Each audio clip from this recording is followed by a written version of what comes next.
Sonra Allah Subhanahu taala deyir 99 Mümin surəsinin 99-cu ayəsində: "Hatta iza jaa ahaduhumul maut qala rabbi irci'un." Nəhayət onlardan birinə ölüm gəldiyi zaman deyər: "Ey Rəbbim, məni geri qaytar." Yəni məsələn, bütün həyatı boyu Allahla, onun peyğəmbərləri ilə, onun dini ilə düşmənçilik edən adam əvvəl-axır ölüm gələcəkdir, çünki ölüm hamıya gəlir. Onlar nə qədər ölümdən qaçmaq istəsələr də qaça bilməyəcəklər. Çünki Allah Subhanahu deyir ki, siz qorxduğunuz, qaçmaq istədiyiniz ölümdən nə qədər qaçsanız da qaça bilməyəcəksiniz. Ölüm sizi gəlib yaxalayacaq. Vaxt hər adamın qədərində yazılıb, Allah Subhanahu yazıb. Nə vaxt, harda öləcək. O Allahdan başqa heç kim bilmir. Ona görə də bu qaçılmaz bir şeydir. Və o ölüm gələndə həmin adamlar deyirlər nə?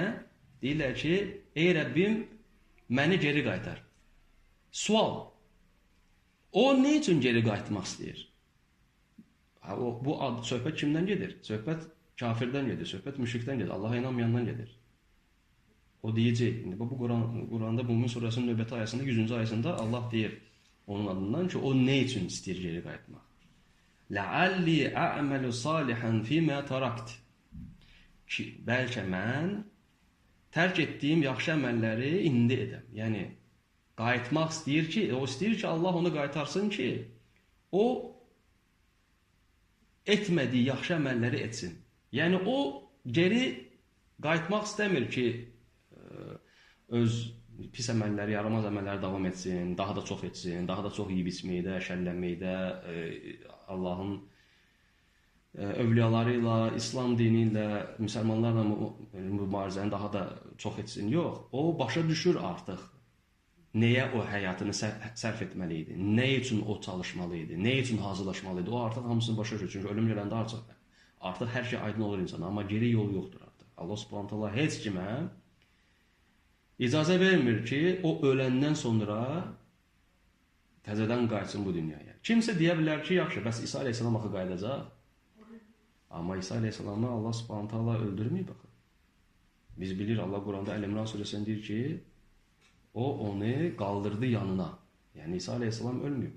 O sadəcə Allah onu o vəziyyətdə diri halda dərgahına getirdi və qiyamətdən qabaq o gələcək bu dünyaya, Dəccalı öldürəcək.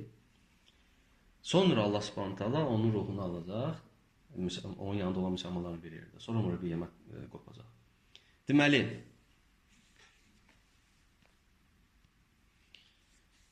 burada həmən o adam, misal üçün də Allahın düşməni deyir ki, ey Rəbbim, məni qaytar ki, mən etmədiyim yaxşı əməlləri edim.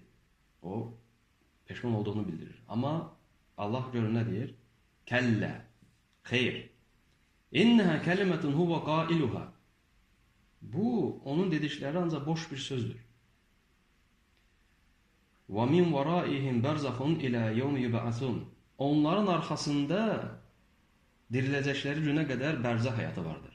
Yəni, öləndən sonra ta qiyamət gününə qədər insanlar harda olurlar? Bərzəx aləmində. O, keçid bir dövrdə o qəbir həyatı belə deyək də, qəbir həyatı. Bərzəx aləmi. Biz əqidə dərslərində onu keçmişik sizinlə. Yəni, insan öləndən sonra dərhal onun cənnətə, cəhənnəmə getmir. O, bərzəx aləmində olur, qəbir aləmində. Qiyamət günə qədər hamı orada gözləyirlər. Orada da ki, qəbir ya insan üçün kiçik bir cənnət olur, ya da ki, kiçik bir cəhənnəm.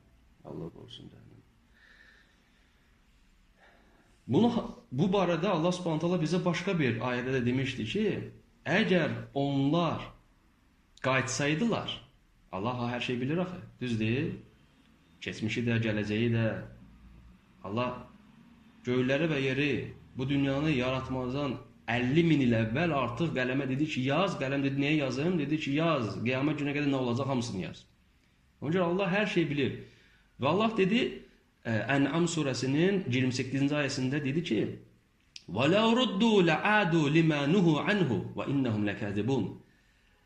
Əgər onları geri qaytarsaydılar, demirlər ki, bizi geri qaytar, biz daha çox yaxşı əməllər edək də. Allah Subhanahu taala bilir axı. Onlar qayıtsalar nə edəcək? Doğrudanmı sözlərin üstə durub yaxşı əməl edəcəklər, yoxsa yalancılar? Allah Subhanahu taala bu Ən'am surəsinin 28-ci ayəsində deyir: Əgər onlar geri qayıtsaydılar, yenə də özlərinə qadağan olmuş şeylərə qayıdardılar. Yəni yenə də əvvəlki o pis əməllərini qayıdardılar. Şübhəsiz ki, onlar yalancıdırlar. Və innəhum ləkazibun. Allah Subhanahu taala onları yalancı adlandırdı. Çünki Allah bilir kimdir yalancı, kim isə sadiqdir, kimsə düzgün danışandır, doğru danışandır. Ona görə Allah Subhanahu taala dedi ki, onların sözləri boş sözlərdir. Onları bərzəx aləmi gözləyir. Sonra Allah Subhanahu taala deyir: "Fəizə nufixa fis-suri fəla ansaba beynəhum yawma idin və la yetesaalun." Sur üfürüləcəyi gün, yəni qiyamət günü artıq başlayanda, onların aralarında qohumluq əlaqəsi olmayacaq və onlar bir-birindən hal-əhval tutmayacaqlar. Yəni bərzəx aləmindən sonra İsrafil mələk suru üfürəcək və insanlar təzədən diriləcəklər və gələcəklər məşhərə, düz bir yerə. Nə dağlar olacaq, nə çay, heç düz yerdir. Və üstlərində də günəş. Və hamı Allah Subhanahu taala'nın qarşısında gözləyəcəklər və o gün bu dünyadakı 50 min il qədər davam edəcək. Amma müsəlmanlar üçün, Allahın salih qulları üçün o vaxt qısa bir müddət kimi olacaq. Və Allah Subhanahu taala deyir ki, onların arasında qohumluq əlaqələri olmayacaq. Və onlar bir-birləri barədə hal-əhval tutmayacaqlar. Niyə? Çünki onların dərdi böyük olacaq. O günü onlar hər kəsən öz dərdini çəkəcək. Yəni ki, onun axirətdəki aqibətini düşünəcəklər. O dərd onları tutacaq. Ona görə də onlar nə qohum axtaracaq, nə ana, nə ata, nə övlad, nə qardaş, nə bacı, nə dost. Hərə öz hayında olacaq. Sonra Allah Subhanahu taala deyir 102-ci ayədə: "Fəmən səqulat məvazinuhu fəulaika humul muflihun." Kimin tərəziləri ağır gəlsə, onlar nicat tapacaqlar. Biz bilirik ki, əqidə dərslərini bilirik ki, qiyamət günü Allah Subhanahu taala tərəzi quraşdıracaq və insanların əməlləri orada çəkiləcək. Kimin tərəzisi, yəni ki, yaxşı əməl tərəzisi ağır gələcəksə, yəni çoxlu yaxşı əməlləri olacaqsa, onlar nicat tapacaqlar. Fəulaika humul muflihun. Yəni onlar nicat tapacaqlar, xilas olacaqlar. وَمَنْ خَفَّتْ مَوَازِينُهُ فَأُولَٰئِكَ الَّذِينَ خَسِرُوا أَنفُسَهُمْ فِي جَهَنَّمَ خَالِدُونَ. Kimin ki tərəziləri yüngül gələcək, yəni yaxşı əməl hissəsi, yaxşı əməl tərəfi yüngül gələcək, yəni yaxşı əməli azdır ya da yoxdur, günahları isə çoxdur, o günahlar da ağır olacaq, yaxşı əməl tərəfi isə yüngül olacaq. Onlar əsl ziyana uğrayanlar olacaq və onlar cəhənnəmdə əbədi qalacaqlar. تَلْفَحُ وُجُوهَهُمُ النَّارُ وَهُمْ فِيهَا كَالِحُونَ. Od, yəni cəhənnəmin odu, onların üzünü yandıracaq və onlar orada qıc olmuş vəziyyətdə qalacaqlar. Dəhşətli əzab, Allah qorusun. Cəhənnəm əzabı, üstəlik də ki, əbədi. Bu çox dəhşətli, ağrıdıcı, alçaldıcı əzabdır, Allah qorusun əzabdan. Çünki bu dünyada görürsünüz nə qədər zülm olur, nə qədər ədalətsizlik, haqsızlıq olur. Əvvəllər də bundan beş bətəri olurdu. Və Allah Subhanahu taala bütün bu zülm edənlər barədə, bütün bu haqsızlıq edənlər barədə demişik ki, cəhənnəm onlara kifayətdir. Yəni cəhənnəm Allah Subhanahu taala yaradıb məhz belələri üçün. Və orada əzab qurtarmır. Orada əzab yüngülləşmir. Ancaq daha da artır. Ancaq daha da artır. Və sonra Allah Subhanahu taala deyir: "Ələm takun ayati tutla aleykum fekuntum biha tukazzibun." Məgər mənim ayələrim sizə oxunmurdumu? Siz də onları yalan hesab etmirdinizmi? Yəni Allah Subhanahu taala belələrinə deyir ki, bəyəm bu dünyada mənim ayələrim sizə oxunmurdu? Bəyəm siz bu ayələri eşidəndən sonra onları yalan saymadınız? قالوا ربنا غلبت علينا شقوتنا وكنا قوما ضالين. Onlar deyəcəklər: "Ey Rəbbimiz, bədbəxtliyimiz bizə üstün gəldi və biz doğru yoldan azan bir cəmaət olduq." Yəni onlar öz səhvlərini, öz xətalarını, günahlarını əlbəttə ki, etiraf edəcəklər. Başa düşəcəklər ki, onlar səhv yolda idilər, düz yolda deyirlər. Onlar böyük zülmlər ediblər və o zülmlərin ən böyüyü Allaha şərik qoşmaqdır. Amma bu onlara artıq heç bir fayda verməyəcək. Yəni ki, öləndən sonraki peşmançılıq heç bir fayda verməyəcək. Geri yolu yoxdur artıq. Necə ki, onlar Mulk surəsində Allah Subhanahu taala bizə Mulk surəsinin 10-cu ayəsində deyir: "Və qalu la kunna nesma'u aw na'qilu ma kunna fi ashabis sa'ir." Onlar yəni ki, cəhənnəm əhli deyəcəklər ki, əgər biz peyğəmbərləri dinləsəydik, yəni onların sözünə qulaq assaydıq, onlara iman gətirsəydik, yaxud ağlımızı işlətsəydik, bu oddan, yəni bu alovlu od əhlindən olmazdıq. Yəni ki, odun içində olmazdıq, bu əzabın içində olmazdıq. Yəni onlar, bu kafirlər özləri etiraf edirlər ki, onlar ağıllarını işlətmirdilər. Çünki burada Quranda deyir ki, ayədə لَوْ كُنَّا نَسْمَعُ أَوْ نَعْقِلُ Na'qil, əql sözündəndir. Yəni ki, ağlımızı işlətmədik. Fikir verirsiniz, müşriklər, kafirlər, cəhənnəm əhlidir. Deyirlər ki, biz ağlımızı işlətmədik, biz ağılsız olduq. Yəni ki, həqiqi ağıl, dünyəvi bu elmləri öyrənməklə, diplom almaqla ölçülmür. Həqiqi ağıl, haqqı qəbul etməklə və batildən uzaq olmaqla, haqqın tərəfində olub, batildən uzaq olmaqla ölçülür. Əsas meyar odur.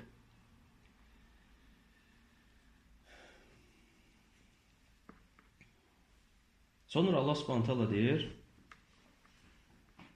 ki, həmən o kafirlər, hansılar ki, cəhənnəmə düşəcəklər, deyəcəklər: "Rabbana axrijna minha fa in udna fa inna zalimun."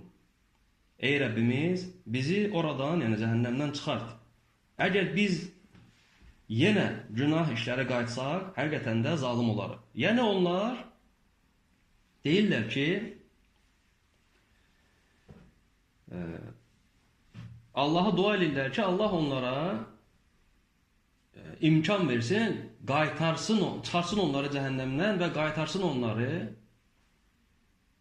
ki, onlar daha çox yaxşı əməllər etsinlər də, yaxşı əməllər etməyə başlasınlar. Amma dediyimiz kimi, geri yolu yoxdur, öləndən sonra qayıtmaq yoxdur və başqa bir oxuduğumuz ayədə, Ənam surəsinin oxuduğumuz ayəsində biz oxuduq ki, Allah Subhanahu dedi ki, əgər onları geri qaytarsaydılar, onlar yenə də əvvəlki onlara qadağan olunan, yəni ki, o pis əməllərini qaydardılar. Çünki Allah hər şey bilir.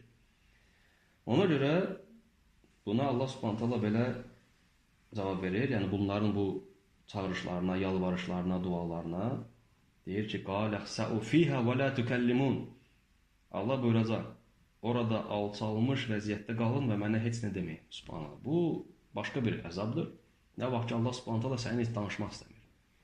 Deyir ki, orada alçalmış vəziyyətdə qalın, mənə heç bir söz də deməyin. Yəni bu dəhşətlidir. Təsəvvür edin Allah Subhanahu. Rəhimlərin ən rəhimlisi. Ar-Rahman, Ar-Rahim.